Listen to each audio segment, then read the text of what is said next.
Israel ಯುದ್ಧವನ್ನು ನಿಲ್ಲಿಸೋ ವಿಚಾರದಲ್ಲಿ ತುಂಬಾ ಡಿಫ್ರೆಂಟಾಗಿ ಮಾತುಗಳನ್ನಾಡ್ತಾ ಇದೆ. ಹಾಗಾದರೆ ಇಸ್ರೇಲ್ನ ವಾದ ಏನು, ಅದನ್ನು ಒಂದೊಂದಾಗಿ ನೋಡ್ತಾ ಹೋಗೋಣ. ಯುದ್ಧದ ವಿಚಾರದಲ್ಲಿ ಇದೇ ಮೊದಲ ಬಾರಿಗೆ ಅಮೇರಿಕ ಮತ್ತು ಇಸ್ರೇಲ್ ನಡುವೆ ಭಿನ್ನ ನಿಲುವು ಕೇಳಿಬಂದಿದೆ. ಯಾಕೆಂದರೆ ಯುದ್ಧ ಆರಂಭ ಮಾಡೋದಕ್ಕೆ ಇವರು ಕೊಟ್ಟಂಥ ಕಾರಣಗಳೇನು ಅದನ್ನು ಮೊದಲು ನೋಡೋಣ. ಏನು ಕಾರಣಗಳನ್ನ ಕೊಟ್ಟರು? ಒಂದು, ಇರಾನ್ನಲ್ಲಿರೋಂಥ ಇಸ್ಲಾಮಿಕ್ ರೆಜಿಮ್ ಅಂತ್ಯ ಆಗಬೇಕು. ಇರಾನ್ನಲ್ಲಿ ಇರುವಂಥ ದೂರಗಾಮಿ ಖಂಡಾಂತರ ಕ್ಷಿಪಣಿಗಳೇನು, ಖಂಡಾಂತರ ಕ್ಷಿಪಣಿಗಳು ಅಂದರೆ ದೂರಗಾಮಿನೇ, ಆದರೆ ಅವುಗಳ ಒಂದು ಕಿಲೋಮೀಟರ್ ವ್ಯಾಪ್ತಿ ಇದೆಯಲ್ಲ, ಅದು 2000, 3000, 4000 ಎಲ್ಲ ಇರಬಾರ್ದು. ಅದು 300-400 ಕಿಲೋಮೀಟರ್ ವ್ಯಾಪ್ತಿಗೆ ಸೀಮಿತ ಆಗಬೇಕು ಅನ್ನೋದು ಅಮೇರಿಕ ಮತ್ತು ಇಸ್ರೇಲ್ನ ನಿಲುವಾಗಿತ್ತು. ಎರಡನೇದು. ಇದು ಮೂರನೇದನ್ನು ನೋಡೋದಾದರೆ, ಏನೊಂದು ಇರಾನ್ ದೇಶ ಪ್ರಾಕ್ಸಿ ಉಗ್ರ ಸಂಘಟನೆಗಳನ್ನ ಸಾಕೊಂಡಿದೆ, ಹೌತಿ, ಹಮಾಸ್, ಹೆಜ್ಬುಲ್ಲಾ, ಆ ಥರ ಉಗ್ರ ಸಂಘಟನೆಗಳಿಗೆ ಬೆಂಬಲ ನಿಲ್ಲಿಸಬೇಕು ಅಂತ ಈ ರೀತಿಯಾದಂಥ ಒಂದು 3-4 ಷರತ್ತುಗಳನ್ನು ಮುಂದಿಟ್ಕೊಂಡು, ಮೇನ್ ಷರತ್ತುಗಳು ಇದಲ್ಲದೆ ಇನ್ನೂ ಇದ್ದಾವೆ ಸಾಕಷ್ಟು, ಈ ಥರ ಷರತ್ತುಗಳನ್ನ ಮುಂದಿಟ್ಕೊಂಡೆ ಈ ಯುದ್ಧಕ್ಕೆ ಹೋಗಿದ್ವು. ಆದರೆ ಇದೇ ಮೊದಲ ಬಾರಿಗೆ ಅಮೇರಿಕ ಮತ್ತು ಇಸ್ರೇಲ್ನ ಒಂದು ನಿಲುವೇ ಬದಲಾವಣೆ ಆಗ್ತಿದೆ. ಅಂದರೆ ಅಮೇರಿಕನೇ ಒಂದು ಹೇಳ್ತಿದೆ, ಇಸ್ರೇಲೇ ಒಂದು ಹೇಳ್ತಿದೆ. ಏನು ಹೇಳ್ತಿದೆ ಅಂತ ನೋಡೋದಾದರೆ, ಇರಾನ್ ವಿರುದ್ಧ ದಾಳಿ ನಿಲ್ಲಿಸ್ತೇವೆ ಅಂತ ಟ್ರಂಪ್ ಹೇಳಿದ್ದಾರೆ.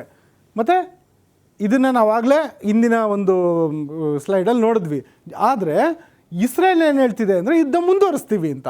ಅಂದರೆ ಅಮೇರಿಕ ನಿಲ್ಲಿಸುತ್ತಂತೆ, ಇಸ್ರೇಲ್ ಯುದ್ಧ ಮುಂದುವರಿಸುತ್ತಂತೆ.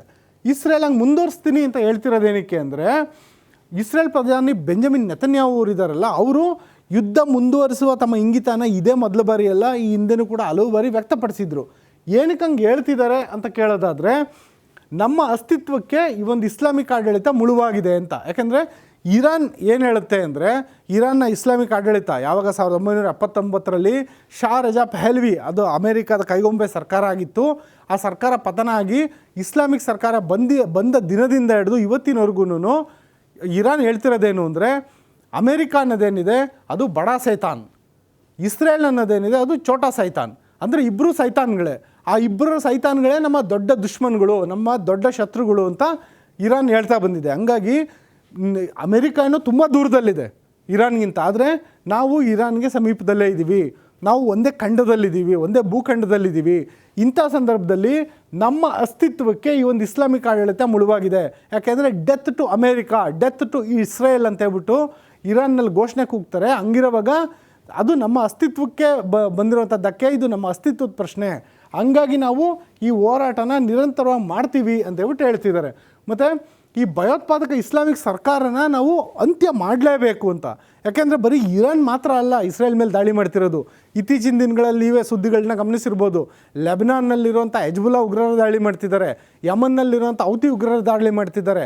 ಇನ್ನು ಇಸ್ರೇಲ್ನ ಒಳಭಾಗದಲ್ಲೇ ಇರುವಂಥ ಗಾಜಾ ಪಟ್ಟಿನಲ್ಲಿರೋ ಹಮಾಸ್ ಉಗ್ರರು ಈಗ ಸದ್ಯದ ಮಟ್ಟಿಗೆ ಅವ್ರನ್ನ ಎಲ್ಲ ಬಾಲಗಳನ್ನ ಕಟ್ ಮಾಡಲಾಗಿದೆ. ಆದರೂ ಒಂದಷ್ಟು ಜನ ಅಲ್ಲಿ ಇಲ್ಲಿ ಇದ್ದಾರೆ, ಅವ್ರು ಮತ್ತೆ ತಮ್ಮ ಸಂಘಟನೆಯನ್ನು ಮತ್ತೆ ಹೆಚ್ಚು ಮಾಡ್ಕೊಳ್ಳೋದಕ್ಕೆ ಮುಂದಿನ ದಿನಗಳ ಪ್ರಯತ್ನ ಪಟ್ಟೇ ಪಡ್ತಾರೆ, ಅದರಲ್ಲಂತೂ ಯಾವುದೇ ಡೌಟ್ ಇಲ್ಲ. ಇಂಥ ಉಗ್ರ ಸಂಘಟನೆಗಳನ್ನು ಪ್ರೋತ್ಸಾಹ ಮಾಡ್ತಿರೋ ಇರಾನ್ ಸರ್ಕಾರವನ್ನು ನಾವು ಪುಡಿಗಟ್ತೇವೆ ಅಂತ ಇದ್ದಾರೆ ನೆತನ್ಯಾಹು. ಮತ್ತು ಈ ಒಂದು ನಮ್ಮ ಯುದ್ಧ ಏನಿದೆ, ನಮ್ಮ ಯುದ್ಧ ಇನ್ನೂ ಮುಗ್ಯಲ್ಲ ಅಂತ ಈ ಇಸ್ರೇಲು ಖಂಡ ತುಂಡುವಾಗಿ ಹೇಳೋದಕ್ಕೆ ಪ್ರಮುಖ ಕಾರಣ ಏನು ಅಂದರೆ, ಪಶ್ಚಿಮ ಏಷ್ಯಾದ ಸ್ವರೂಪವನ್ನೇ ಬದಲಿಸಬೇಕು ಅನ್ನೋದು ಇಸ್ರೇಲ್ನ ನಿಲುವು. ಏನು ಸ್ವರೂಪ ಅಂದರೆ, ಇದೊಂದು ರೀತಿ ತೈಲ ಸಮೃದ್ಧವಾಗಿರುವಂತಹ ಈ ಕೊಲ್ಲಿ ರಾಷ್ಟ್ರಗಳು ಮತ್ತು ಈ ಒಂದು ಪಶ್ಚಿಮ ಏಷ್ಯಾ ಭಾಗ ಇದೆಯಲ್ಲ, ಇದರ ಸ್ವರೂಪವನ್ನೇ ಬದಲಾಯಿಸಬೇಕು ಅಂತ. ಯಾವ ಥರ ಸ್ವರೂಪ ಬದಲಾಯಿಸಬೇಕು ಅಂದರೆ, ಆಯಿಲ್ ಮೇಲಿರೋ ಹಿಡಿತವನ್ನು, ತೈಲದ ಮೇಲಿರುವಂಥ ಹಿಡಿತವನ್ನು ಯಾರು ಇಟ್ಕೊಂಡಿರ್ತಾರೋ ಮುಂದಿನ ದಿನಗಳಲ್ಲಿ ಅವರೇ ಕಿಂಗ್ ಅಂತ. ಅದ್ರ ಜೊತೆಗೆ ಇಸ್ರೇಲ್ಗೆ ಇನ್ನೊಂದು ದೊಡ್ಡ ಪ್ಲ್ಯಾನ್ ಇದೆ. ಏನಂದರೆ, ಇಸ್ರೇಲ್ ಪ್ಲ್ಯಾನು ಪಶ್ಚಿಮ ಏಷ್ಯಾದಲ್ಲಿ ಸೂಪರ್ ಪವರ್ ಆಗಬೇಕು ಅಂತ. ಅಂದರೆ ಪಶ್ಚಿಮ ಏಷ್ಯಾದಲ್ಲಿ ಗಲ್ಫ್ ರಾಷ್ಟ್ರಗಳಿದ್ದಾವೆ, ನಾವೆಲ್ಲ ಏನು ನೋಡಿದ್ದೀವಿ, ಒಮನ್ ನೋಡಿದ್ದೀವಿ, ಮತ್ತು ಸೌದಿ ಅರೇಬಿಯಾ ನೋಡಿದ್ದೀವಿ, UAE, ಬಹರೇನ್, ಕತಾರ್, ಕುವೈತ್, ಆ ಎಲ್ಲ ತೈಲ ಸಂಪದ್ಭರಿತ ರಾಷ್ಟ್ರಗಳು. ಜೊತೆಗೆ ಇರಾನ್ನಲ್ಲೂ ಕೂಡ ಸಾಕಷ್ಟು ತೈಲ ಇದೆ. ಈ ಎಲ್ಲ ರಾಷ್ಟ್ರಗಳ ಒಂದು ಸಮೂಹ ಇದೆಯಲ್ಲ, ಈ ಸಮೂಹದಲ್ಲೇನೇ ನಾನು ಸೂಪರ್ ಪವರ್ ಆಗಬೇಕು ಅಂತೇಳ್ಬಿಟ್ಟು ಅನ್ನೋದು ಇಸ್ರೇಲ್ನ ಗುರಿ. ಮತ್ತು ಇಸ್ರೇಲ್ಗೆ ಇನ್ನೊಂದು ಗುರಿ ಇದೆ, ಅದು ಗ್ರೇಟರ್ ಇಸ್ರೇಲ್ ಅನ್ನೋ ಕನಸನ್ನು ನನಸು ಮಾಡಬೇಕು ಅಂತ. ಈ ಮ್ಯಾಪ್ ನೋಡಿ ವೀಕ್ಷಕರೇ, ಈ ಮ್ಯಾಪ್ ಇದೆಯಲ್ಲ, ಇಲ್ಲಿ ಕೆಂಪು ಸಮುದ್ರ ಮತ್ತು ಈಜಿಪ್ಟ್ನ ಕೆಲವು ಭಾಗಗಳು, ಸೌದಿ ಅರೇಬಿಯಾ ದೇಶದ ಕೆಲವು ಭಾಗ, ಜೊತೆಗೆ ಇಲ್ಲೊಂದೇನು ಪರ್ಷಿಯನ್ ಕೊಲ್ಲಿ ಇದೆಯಲ್ಲ, ಅಲ್ಲೂ ಕೂಡ ಕೆಲವೊಂದಿಷ್ಟು ಭಾಗ, ಸರಿಸುಮಾರು ಅರ್ಧ ಇರಾಕ್, ಮುಕ್ಕಾಲು ಭಾಗ ಸಿರಿಯಾ, ಎಲ್ಲವನ್ನೂ ಸೇರಿದಂತಹ ಒಂದು ಪ್ರದೇಶ ಇದೆಯಲ್ಲ, ಇದನ್ನು ಗ್ರೇಟರ್ ಇಸ್ರೇಲ್ ಅಂತ ಹೇಳ್ಬಿಟ್ಟು ಇಸ್ರೇಲ್ ಕರ್ಕೊಳುತ್ತೆ. ಇಸ್ರೇಲ್ ಸೈನಿಕರು ತಮ್ಮ ಒಂದು ಯೂನಿಫಾರ್ಮಲ್ಲಿ ಇಲ್ಲೊಂದು ಕಡೆ ಧ್ವಜ ಇರುತ್ತೆ, ಆ ಧ್ವಜದಲ್ಲೂ ಕೂಡ ಇದೇ ಗ್ರೇಟರ್ ಇಸ್ರೇಲ್ನ ಕಾಣ್ಬೋದು. ಈ ಗ್ರೇಟರ್ ಇಸ್ರೇಲ್ ಅನ್ನೋದು ಇಸ್ರೇಲ್ನ ಪುರಾತನವಾದ ಒಂದು ಪರಿಕಲ್ಪನೆ.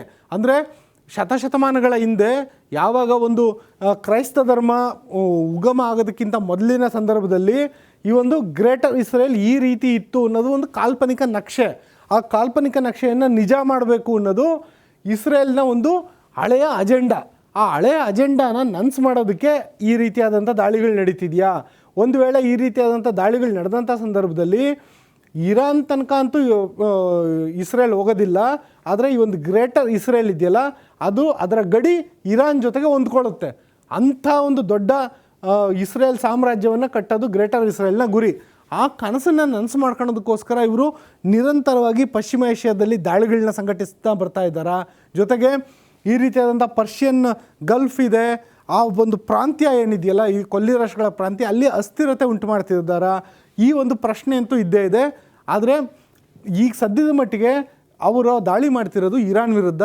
ಗೊತ್ತಿಲ್ಲ ಮುಂದಿನ ದಿನಗಳಲ್ಲಿ ಅವರ ಈ ಸಾಮ್ರಾಜ್ಯ ವಿಸ್ತರಣೆಯ ದಾಹ ಅನ್ನೋದೇನಿದೆಯಲ್ಲ ಅದು ಅಸಲಿ ಕಾರಣ ಬಯಲಿಗೆ ಬರುತ್ತಾ, ಅದು ಈಗಿರೋಂಥ ಪ್ರಶ್ನೆ.